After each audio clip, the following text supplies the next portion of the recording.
Hey guys, welcome back to another video from the Decision Desk HQ YouTube channel.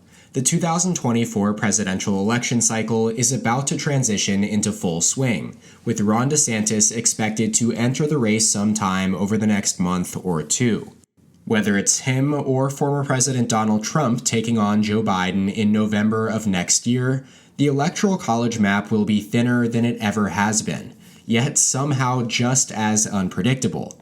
With less than 100,000 voters in 6 states likely to determine the winner of the presidential election, which party's nominee will reach the magic number, 270 electoral votes. In today's video, I'm going to show you what the map would look like if the national popular vote split evenly. No Republican presidential candidate has received a higher share of the national vote than their Democratic opponent since 2004. When George W. Bush received 50.7% to John Kerry's 48.3%. Prior to that election, Bush's father, George H.W. Bush, was the last Republican to win the popular vote in 1988. Twice since 1988 has a Republican presidential candidate been elected president despite losing the popular vote. George W. in 2000 against Al Gore, and Donald Trump in 2016 against Hillary Clinton. Most recently, Joe Biden won the popular vote in 2020, receiving 51.3% to Trump's 46.8%, a margin of 4.5 points. This video will analyze what the 2024 Electoral College map would look like if the national environment was even between Republicans and Democrats. So, in effect, we will be shifting the margins in each state 4.5 points to the right. Before we begin, the margin for classification purposes in this video will be as follows. Solid or safe states, aka the darkest shade, apply to 15% and above. Likely states fall between 8% and 15%. Lean states are between 2.5% and 8%. And then states that just tilt toward one side, the lightest shade, are for margins between 0 and 2.5%.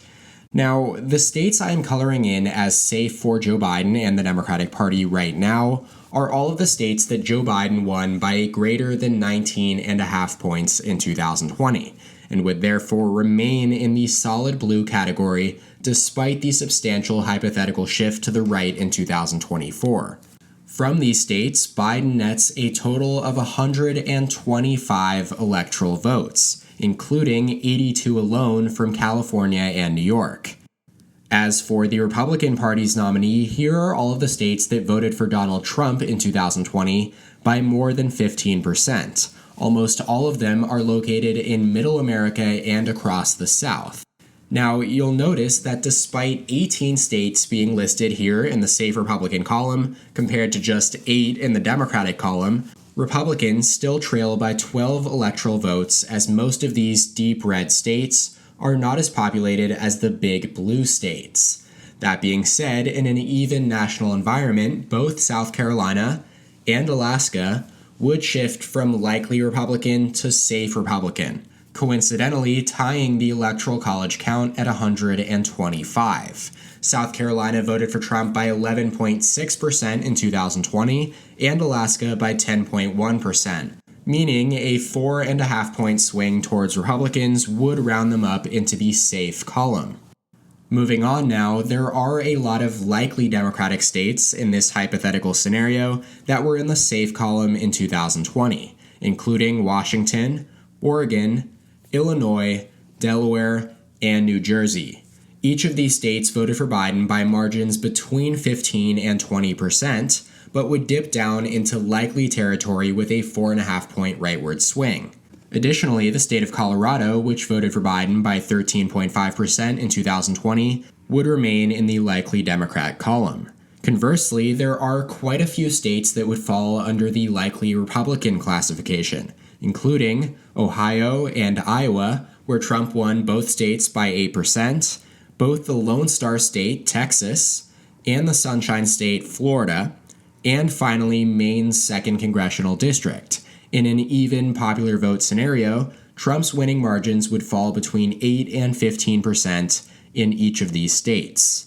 That brings the Electoral College count up to 219 for Republicans, 191 for Democrats, with 12 states uncalled for. New Mexico, Virginia, Maine, New Hampshire, and Minnesota would all withstand a 4.5-point Republican swing and remain in the lean column for Democrats, classified as being between 2.5% and 8% margins of victory.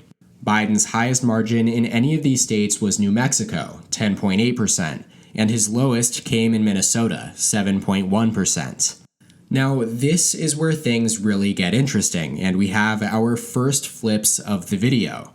Arizona, Georgia, North Carolina, Pennsylvania, and Wisconsin would all fall under the lean Republican column.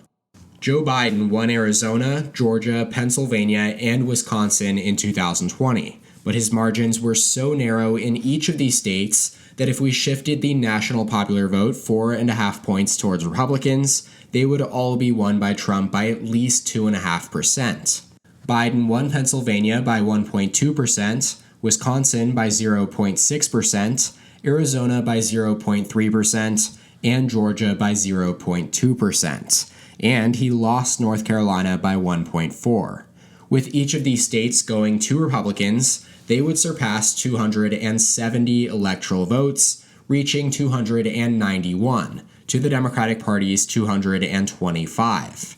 And that is not even including Nevada and Michigan, which would also both flip from Biden victories to tilt Republican, giving the GOP a grand total of 312 electoral votes to the Democratic Party's 226.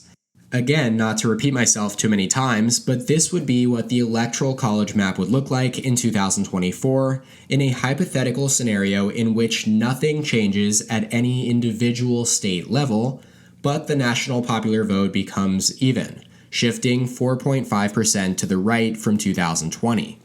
Now, as a consequence of structural disadvantages, 538's Nate Silver estimates that in the current political environment, a Democratic candidate must win the popular vote by at least 3 percentage points to even have a chance at winning the Electoral College. And even that is a low estimate, as based on 2020's results, Democrats would need to win by no less than 4 percentage points to hold on to Nevada, Wisconsin, Michigan, and Pennsylvania, which would give them just enough electoral votes at 276.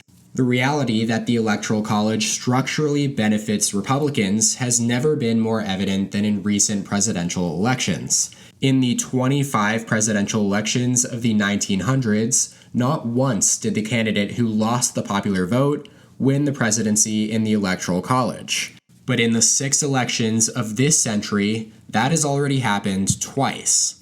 Most election experts agree that Democrats are likely to keep winning the popular vote in future presidential elections. But what alarms many Democratic strategists is a growing gap between their popular vote tallies and their Electoral College power. Democrats may be winning over more supporters, but as long as those votes are clustered on the coasts or in cities and suburbs, they won't have an edge over the GOP in the Electoral College, which disproportionately favors small states, ones that tend to vote Republican. Now, notably, the Trump-era polarization has accelerated this divide. The GOP has performed well with white voters, specifically white voters who have not graduated from a 4-year college, a group that is fairly evenly distributed throughout the 50 states. Democrats, meanwhile, have gained the most ground with college graduates, who are more likely to cluster in large cities and in coastal states such as California, New York, and Massachusetts. Another large bloc for the Democratic coalition, Black, Latino, and other racial minority voters, are also clustered in cities and certain states, and less represented in all of the rural states that help give Republicans their geographic edge. With all of this being said, it stands to reason that Joe Biden must win the popular vote in 2024 by a decent margin in order to win re-election. That is all for this Decision Desk HQ video, though. Thank you guys so much for watching. Make sure to click that like button down below if you did indeed like it, and subscribe to the channel down below while you're at it. Also, check out more content from our channel here, and we'll catch you guys next time.